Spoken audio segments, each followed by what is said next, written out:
Monsieur Zelensky se fout complètement de la gueule des dirigeants européens. Ah oui, ils s'en tapent. Il vient d'ailleurs de les mettre de côté. Il vient de les reléguer au troisième plan. Mesdames et messieurs et mesdemoiselles. Vous savez que M. Zelensky, la fois dernière, avait dit qu'il a tracé un plan de victoire avec son état-major et qu'il tient forcément mordicus à présenter ce plan de victoire à M. Biden et au Congrès américain. Il est allé jusqu'à nous dire qu'il va présenter ce plan de victoire à Kamala Harris et à M. Donald Trump, qui se sont affrontés hier sur le ring, parce qu'il y a eu un débat colossal hier entre Donald Trump et Kamala Harris. On a vu, c'était spectaculaire. Alors, mais cela nous importe peu, parce que nous savons déjà que Kamala Harris a perdu les élections.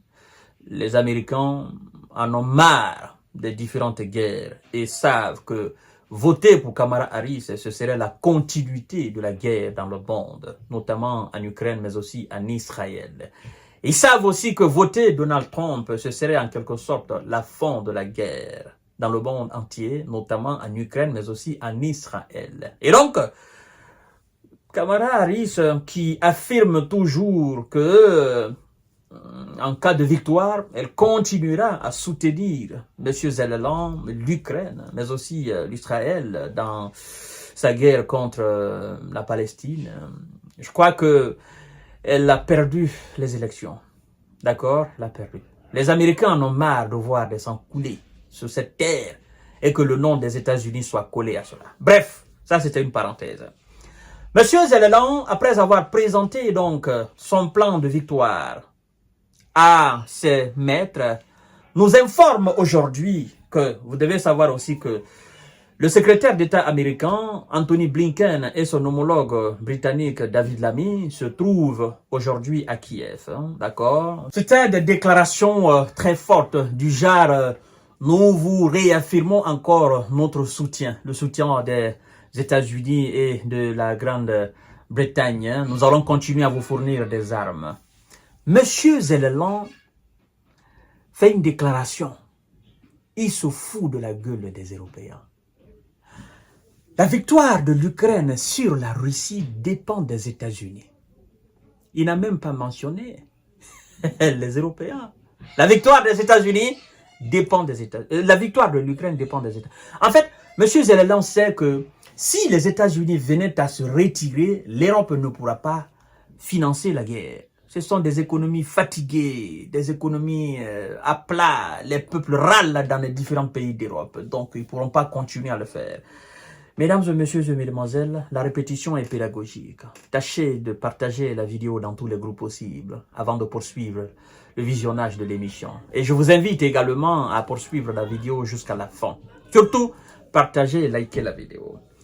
La victoire de l'Ukraine sur la Russie dépend des États-Unis, dit M. Zelensky. Le sort de l'Ukraine dépend du soutien américain, a rappelé mercredi le président ukrainien Volodymyr Zelensky. Ce plan de victoire dépend essentiellement du soutien des États-Unis et des autres partenaires. D'abord, on met les États-Unis devant. Après viennent maintenant les autres partenaires. Les autres partenaires qui donnent des miettes. Mesdames et messieurs et mesdemoiselles. Et donc, les autres partenaires a déclaré M. Zelensky. Il doit être dévoilé avant le deuxième sommet sur la paix en Ukraine. Attendu en fin d'année. Et vise à renforcer sérieusement l'Ukraine et à contraindre la Russie à mettre fin à la guerre, a-t-il précisé.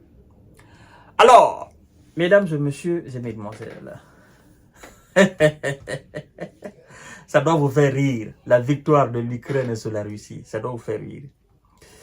Et vous savez, M. Zelensky n'a pas encore compris qu'il n'y aura pas de victoire sur la Russie. Il n'a pas encore compris que l'Amérique ne peut même pas battre la Russie, à plus forte raison par procuration. C'est-à-dire, directement, l'Amérique et ses alliés ne peuvent même pas battre la Russie directement, à plus forte raison par procuration. Donc, Lui, il est dans un rêve. Il ne sait pas aussi que ces hommes sur le terrain dans la région de course sont en panne. Le fer est chaud sur eux. Et donc, M. Zelensky veut dévoiler ce plan de victoire. Bon, le plan de victoire, c'est quoi? C'est de s'attaquer aux centrales nucléaires russes. C'est ça. C'est de faire péter toutes les centrales nucléaires russes. C'est ça la victoire. Même les États-Unis ne sont pas fous pour faire cela. Parce qu'ils savent que ça, ça c'est la défaite pour le continent européen entier. Mais aussi la défaite même pour les États-Unis. Et bon, la Russie, de toutes les façons, ne va pas s'asseoir jusqu'à ce qu'on vienne détruire ces centrales nucléaires. Ça, c'est impossible. Alors, M. Zelensky, nous voulons voir quand même ce plan de paix, parce que ce plan de victoire. Parce que s'il y a quelque chose de sérieux là-dedans, à mon sens, ça doit être quelque chose qui serait destructrice au fait.